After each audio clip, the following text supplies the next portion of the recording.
Welcome to another Lore You Should Know segment. I am Greg Tito, and I'm joined by Mr. Chris Perkins. Hello. Hello. Today on this segment, where we talk about bits of Dungeons & Dragons lore and how you can use it in your game or just for fun, we're going to talk about the Githyanki in Dungeon of the Mad Mage. And not to be confused with Githyanki, which don't exist. Is that the ultimate, the creator of the Githyanki was who, by the way? So the creator of the Githyanki was... So the creator was Charlie Strauss, legendary British science fiction, fantasy, and horror novelist. Mm-hmm. He got the idea for the Githyanki from George R.R. Martin. Oh, of Game of Thrones fame. Exactly. So George wrote a story called Dying of the Light, which featured beings that essentially are the Githyanki.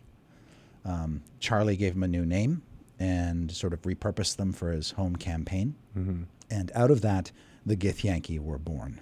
Interesting. Yes. Was it? So we owe the Githyanki to George R.R. Martin. That's very, very cool. Now we have to get him on the podcast and only ask him about that. Nothing about anything else. Nothing about anything else. How his tale inspired this race that everybody loves. Yeah. And did that tale inspire the Githzerai and the Githyanki and their that evolved out of Charles's imagination as he was developing the race for his campaign, this idea of the bifurcated culture of the Gith and the segmenting of it into the Githzerai and the Githyanki after they escaped from Mind Flayer bondage, essentially. Yes, the empire of the Illithids.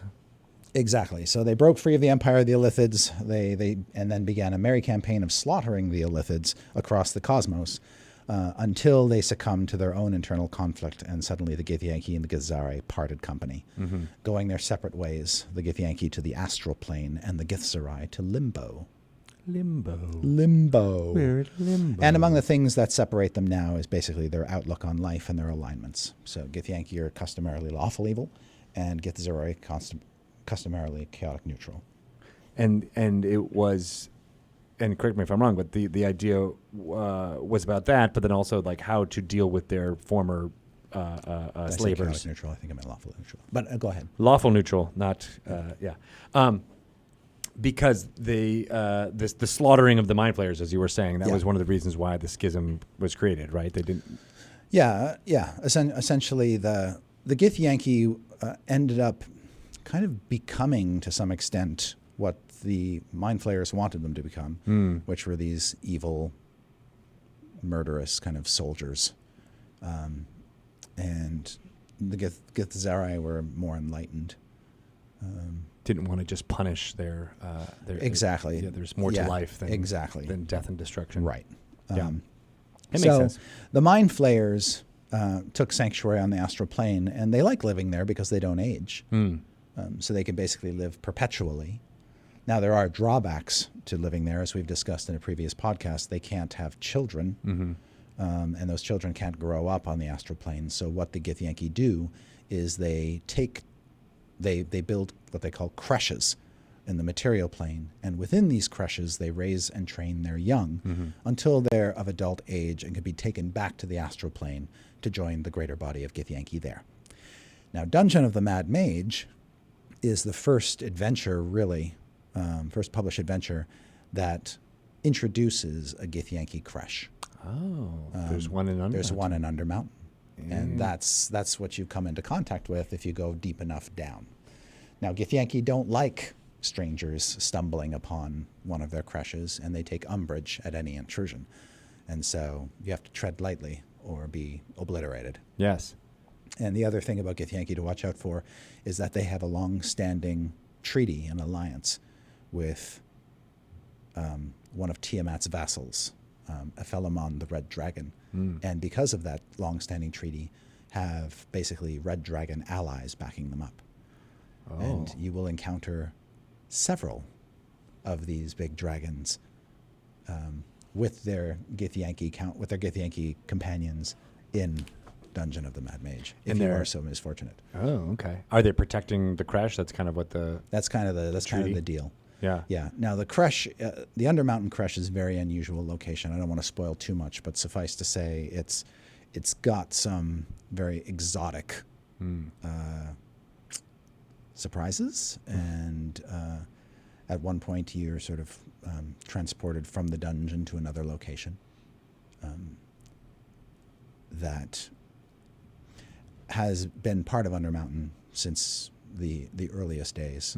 Was there always Githyanki and Undermountain? No, this is a new thing that was added as we were fleshing out the depths of Undermountain. And one should know that Undermountain in earlier editions was very well defined in sort of the upper levels, but the deeper you got down into the dungeon, the less there was that was codified. And so there were entire levels of the dungeon which had basically one paragraph descriptions, and then it's like, okay, DM, go off and create your own thing. We took those definitions, expanded on them where we could, and for the levels that still seemed to need something, we added stuff that was appropriate level-wise for that level. So that when the characters got there, they would be of a certain level, they'd fight challenges or meet challenges that were basically level appropriate. Yeah. And one of the races that we always knew, or I always knew that I wanted to inject into an adventure was Githyanki. Why is that? What's your appeal there? My appeal there is they're a very exotic and multifaceted adversary. Unlike, say, orcs and hobgoblins and other humanoid races, which you tend to sort of grow out of early on, Githyanki are a mid to high level humanoid threat. So they give you sort of a change of pace, and they bring something unique to the game, and that is that they're psionic creatures. They're one of the first psionic races that really appeared with any sort of force or impact in the D&D game.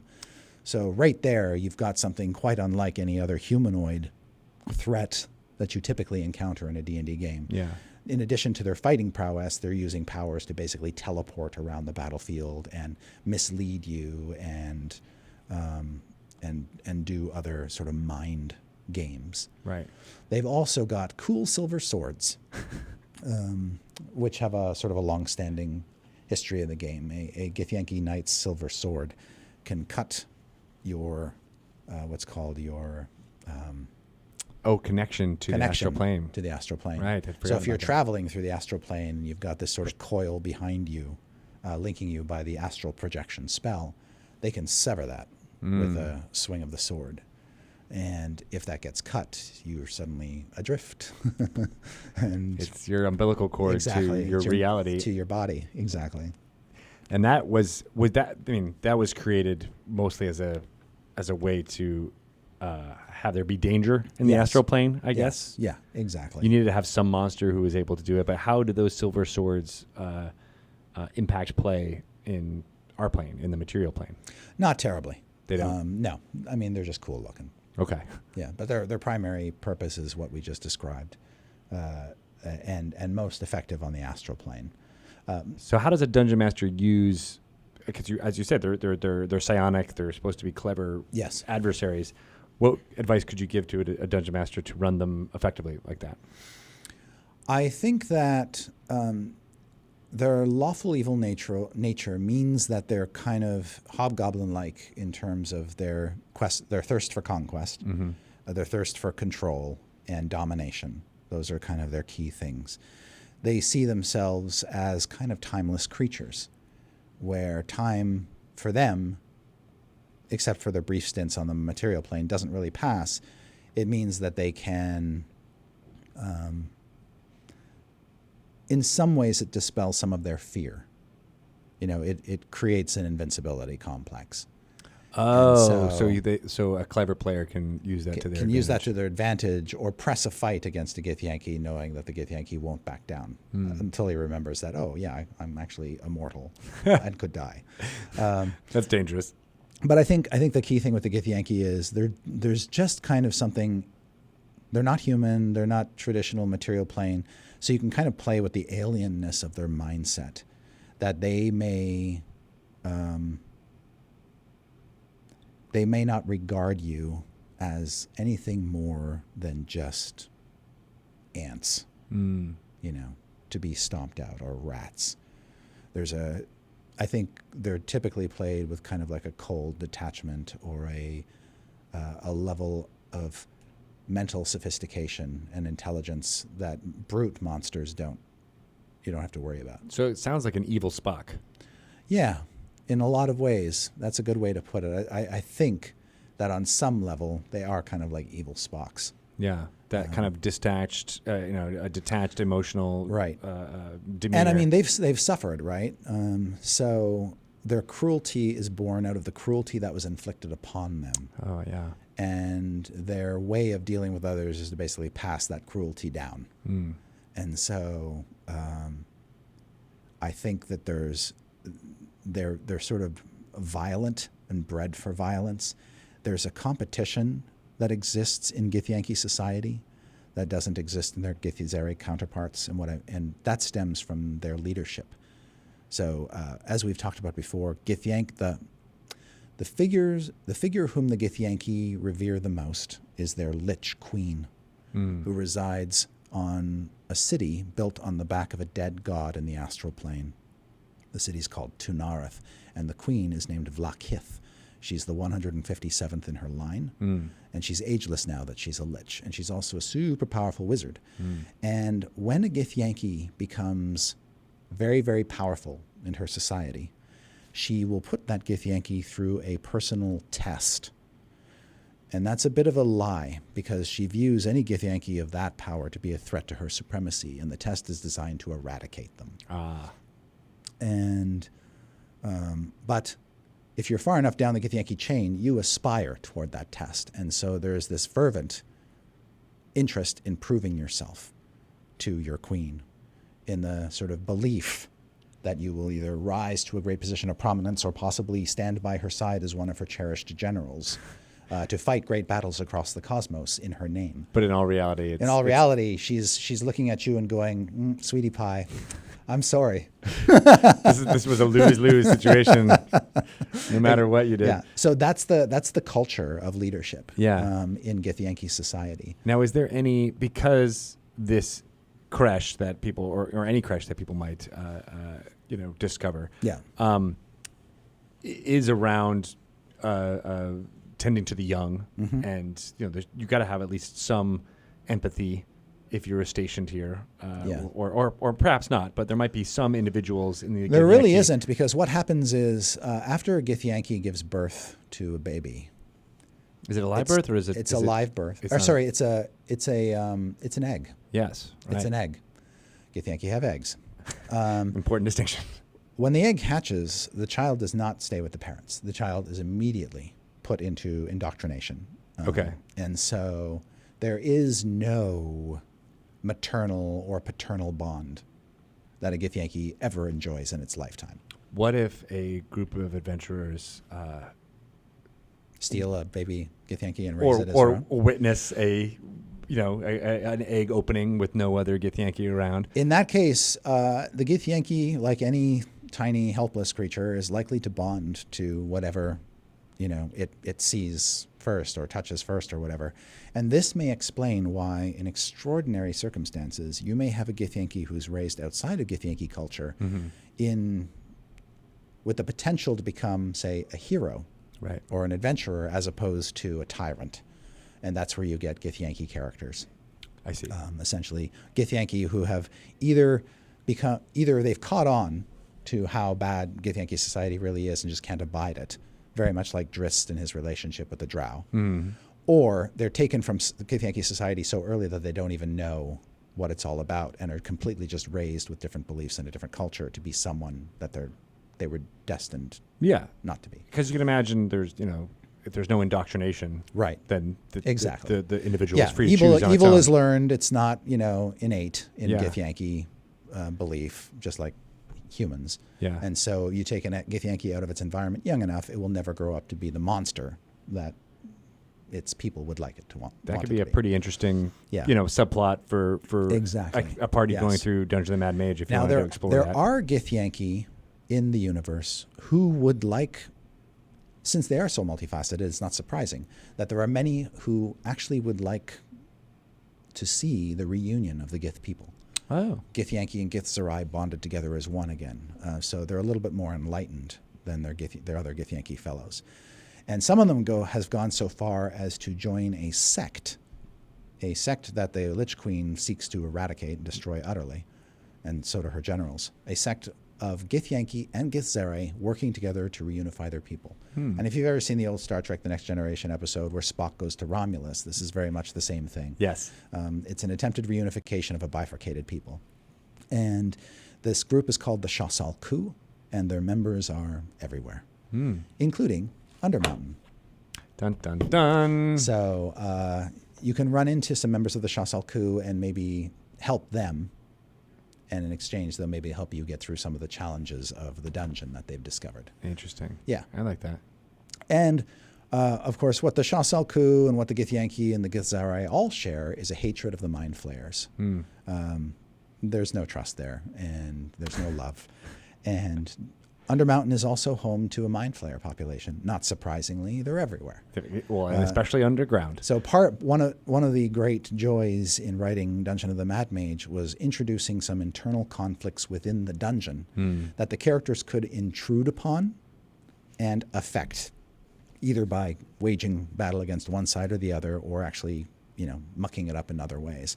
And one of those conflicts is the conflict between the Gith and the Illithids, the Mind Flayers. And do both of the parties within Dungeon of the Mad, or both of those factions, do they know of the existence of the other? Yeah, they are now aware of each other. Once the player characters kind of stumble into it. They're actually aware of each other before the characters come in. The okay. characters are sort of coming in at the cusp of this discovery of these neighbors who don't now like each other, who have gotten so close to one another that something's going to happen. Yeah.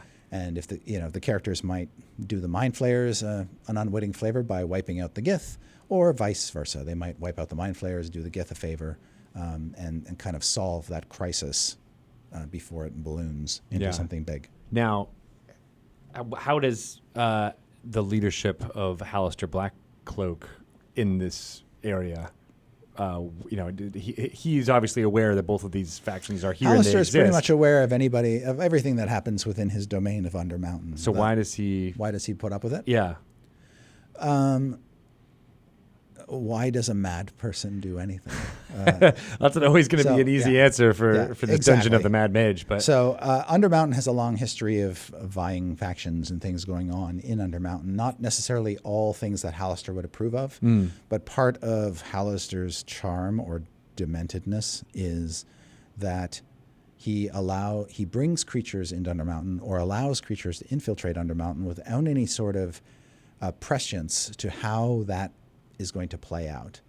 Part of it is he's ephemeral and chaotic, and he just wants to see what happens. Part of it is he knows adventurers are always going to stomp down into the dungeon and run afoul of these creatures, and one will take care of the other. So he's just basically, he's like got an ant farm, and he's like, let me just shake it up. Yeah, and very see what much happens. so. Very much so. And exotic creatures are nice to kind of watch and learn from. Yeah. So, if say the Mind Flayers were in danger of really just sort of running roughshod of the entire dungeon, then he might take a more active hand in things for fear of them gaining too much control. But one of the things about Undermountain is everything is so compartmentalized that it never completely gets out of hand. Where it's going to get out of hand is with the adventurers. The adventurers are sort of the wild cards. They might be the catalyst that drives one thing where he might want to be exactly. Cool. And so Githyanki are just sort of complex alien villains whose rationales you can really sort of play with. They've got internal politics, which is interesting, and they've got these counterparts in the Githzerai who provide a fun contrast. So if you need help if you need help understanding what the Githyanki want, talk to a Githzerai. They can probably fill you in on some details. Right, or have an NPC that could let you know what's happening. Right. And then it's up to the player characters to make some decisions, right? Yes. And probably the best decision is don't muck with the Githyanki too much. Don't muck, don't storm the Creche. The problem is you may be in it by the time you realize that you're in it. That you're in it. Ah, And so that's at the that point, it's a fight or flight situation. Because if the Githyanki don't want you there, and they don't want you escaping to tell other people that it's there, so you're pretty much just boned. And they've got dragons. Big red dragons. I think this is a big signpost, just being, don't go into Undermountain unless you're okay with getting Here boned. there be dragons, and here there be Githyanki. And you may find yourself blasted into the astral plane if you're not careful. It's not a safe place. Undermountain is definitely not a safe place. It's made all the more dangerous by these alien threats. That are, yes, exactly. Very fun. Cool. Yes. All right. Well, if people want to get in touch with you about more ways they can fantasize in killing their player characters, how do they do that? I'm at Twitter at Chris Perkins D&D. Excellent. I can't wait to jump into Dungeon the Mad Mage myself. Yep. There's a lot of fun story to mine there.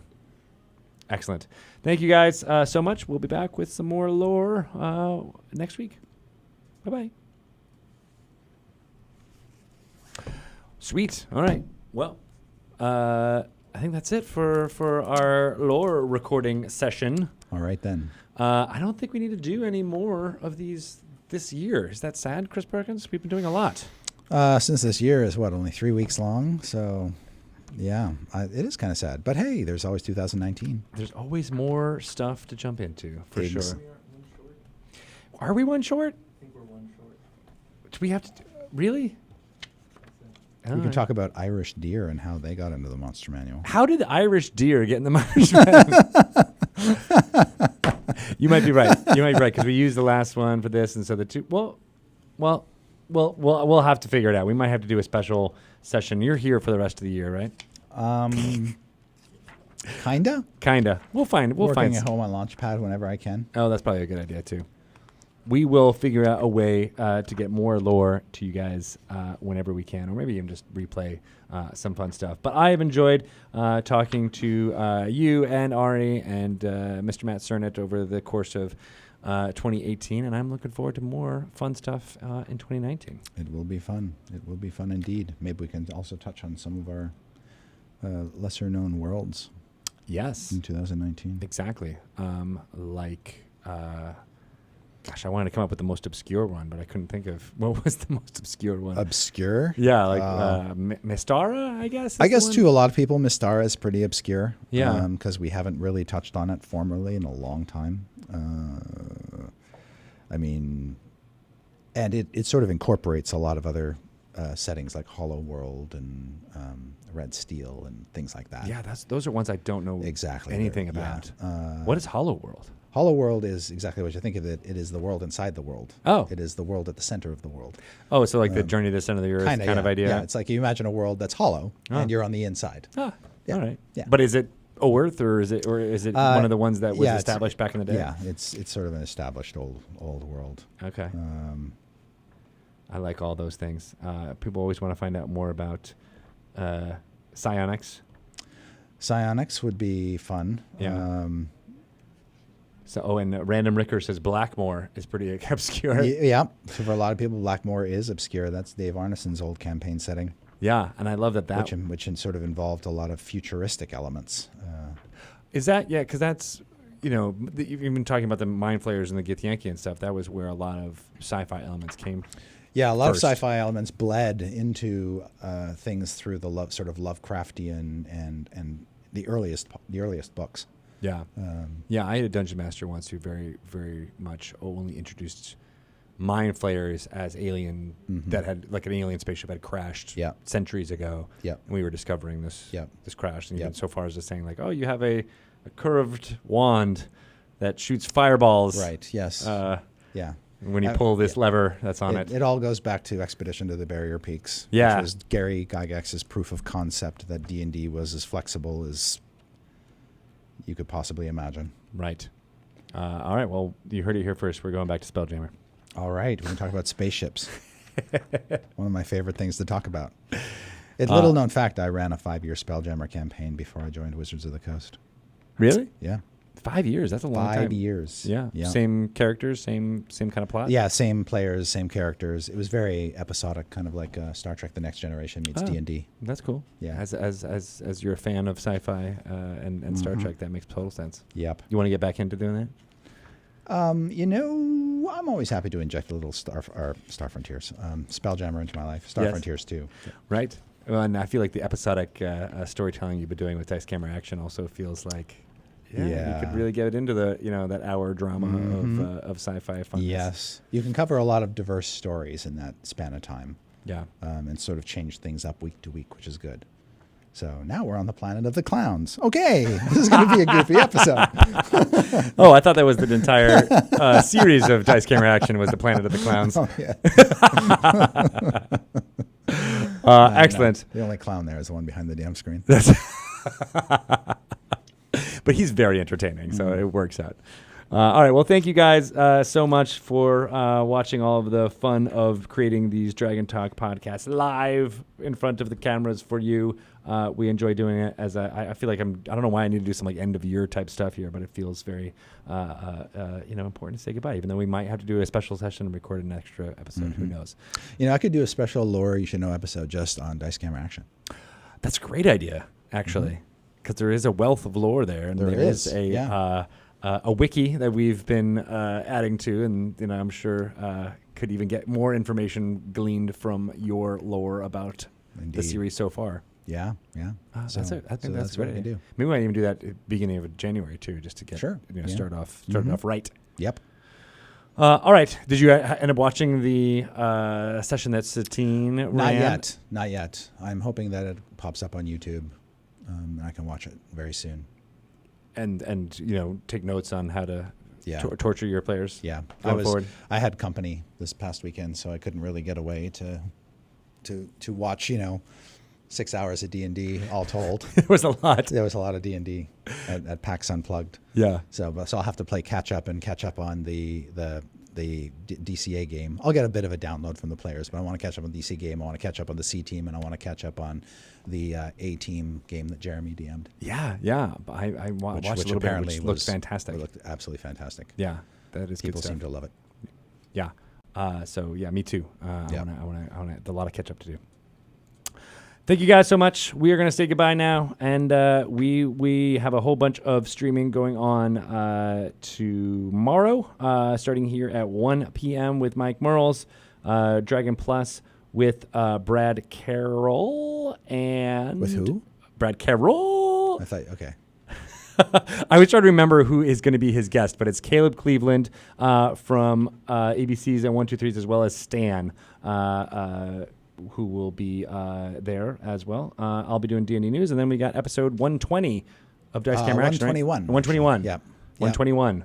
Excellent. Yes, it's going to be a lot of fun, and it'll be sort of Simon focused, which people love. That Murderbot. Murderbot. Yep. Murderbot is fun. Yep. And then, of course, check out Mike Merles with Heroes of the Veil Wednesdays at 2 p.m. Pacific time. Worth checking out there. He's been Dungeon Mastering an excellent group that just started last week, so easy to jump in. All right, everybody. See you later. Bye-bye. Thanks for watching.